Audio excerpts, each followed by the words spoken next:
Rail station ময়দানে ঐতিহাসিক এক জমায়েতে আমরা উপস্থিত হয়েছি।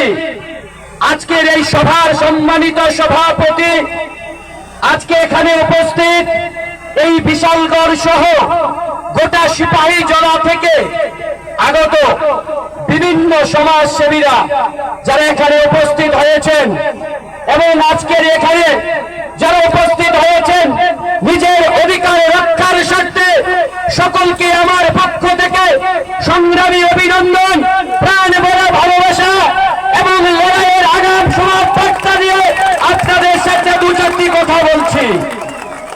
আমার পূর্ববর্তী বক্তা রাজ্যের বিশিষ্ট আইনজীবী পুরুষোত্তম রায় বর্মন মহাশয় তিনি বিস্তারিত বলে গিয়েছেন।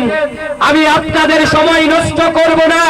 প্রচন্ড রৌদ্রের মধ্যে এখনো রাস্তার ওই পরে যারা দাঁড়িয়ে আছেন, আমি মনে করি আপনারা এই আন্দোলনে সামিল হননি। যদি এই আন্দোলনে সামিল হতে হয়, এই ময়দানে এসে ভারতবর্ষের স্বৈরাচারী নরেন্দ্র মোদীর সরকারকে জানান দিতে হবে এই দেশ ভারতবর্ষের সকল ধর্মের মানুষের দেশ। এই দেশে আমার আপনার সমান অধিকার আছে।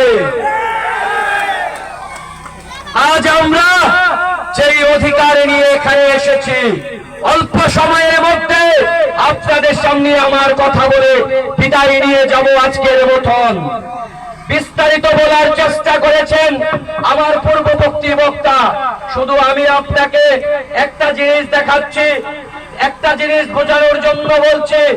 ধরে নিন আমার হাতে একটা মাইক, আমার হাতে একটা রুমাল, এটা হচ্ছে ভারতবর্ষের জমিন। যেই জমিনে আমি আপনি বর্তমানে দাঁড়িয়ে আছি, এর উপরে আছে ভারতবর্ষের 40 কোটি মুসলমানের পূর্বপুরুষের দেওয়া ওয়াকফ সম্পত্তি। এই সম্পত্তিতে আছে মসজিদ, ঈদগাহ, কবরস্থান, খানকা।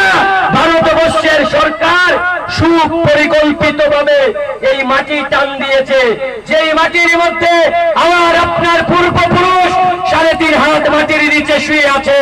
আমার আপনার শেষ ঠিকানা 3.5 হাত মাটির নিচে। এই আমার আপনার শেষ ঠিকানা এই মাটি নিয়ে যেতে চাইছে। এর বিরুদ্ধে এই ভারতবর্ষের সংবিধানের যে 26 নম্বর ধারা পুরুষোত্তম রায় বর্মন মহাশয় বলে গিয়েছেন, এই অধিকার বাবা সাহেব আম্বেদকর দিয়েছেন। আমরা বুকের মধ্যে এই সংবিধান ধারণ করি। আমার আপনার চলার অধিকার দিয়েছেন সংবিধান। এই সংবিধানে বলা আছে আমি মসজিদে যেতে পারবো, আমি মাদ্রাসায় যেতে পারবো, আমি খানকায় যেতে পারবো, আমি ঈদগায় যেতে পারবো। আবার আপনার স্থান হবে 3.5 হাত মাটির নিচে কবরস্থানে। এই অধিকার দিয়েছেন। এই অধিকার ছিনিয়ে নিতে চাইছেন নরেন্দ্র মোদীর সরকার। এই সরকারের বিরুদ্ধে দেশের সংবিধান গণতন্ত্র মোতাবেক আমাদেরকে আন্দোলন করতে হবে যতক্ষণ পর্যন্ত এই হিটলারি সরকার, স্বৈরাচারী সরকার এই আইন প্রত্যাহার করবে না। আমি এবং আপনি লড়াইটা গণতান্ত্রিক পদ্ধতিতে চালিয়ে যেতে হবে। আমি শুধু মনে করে দিতে চাই, আমার পরিচিত এখানে অসংখ্য মাদ্রাসার ছাত্র আছেন, যারা অনেকে আলেম আছেন। এই ওয়াকফ আজ থেকে হয়নি। 634 খ্রিস্টাব্দে যখন আমার আপনার নবীজি এই দুনিয়াতে ছিলেন, তখন ওয়াকফের জন্ম হয়েছিল। এই নরেন্দ্র মোদী ওয়াকফ ছিনিয়ে নিতে চাইছে। এর বিরুদ্ধে রুখে দাঁড়াতে হবে। এটা শুধু একটা সম্পত্তি না, এটা আমার আপনার ধর্মীয় স্বাধীনতাতে আঘাত। এই সরকার যখন আন্দোলন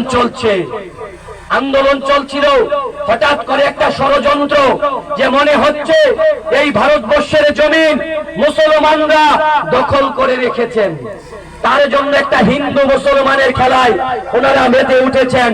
বলা হচ্ছে যে সম্পত্তি নিয়ে এমন একটা পরিবেশ যে হিন্দু এবং মুসলমানদের মধ্যে বিভাজন সৃষ্টি করো।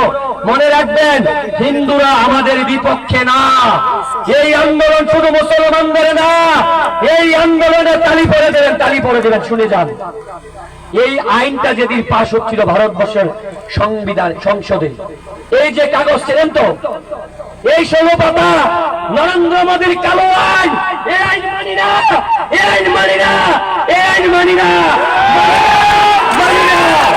এই কালো আইনের বিরুদ্ধে আমাদের লড়াই। এই কালো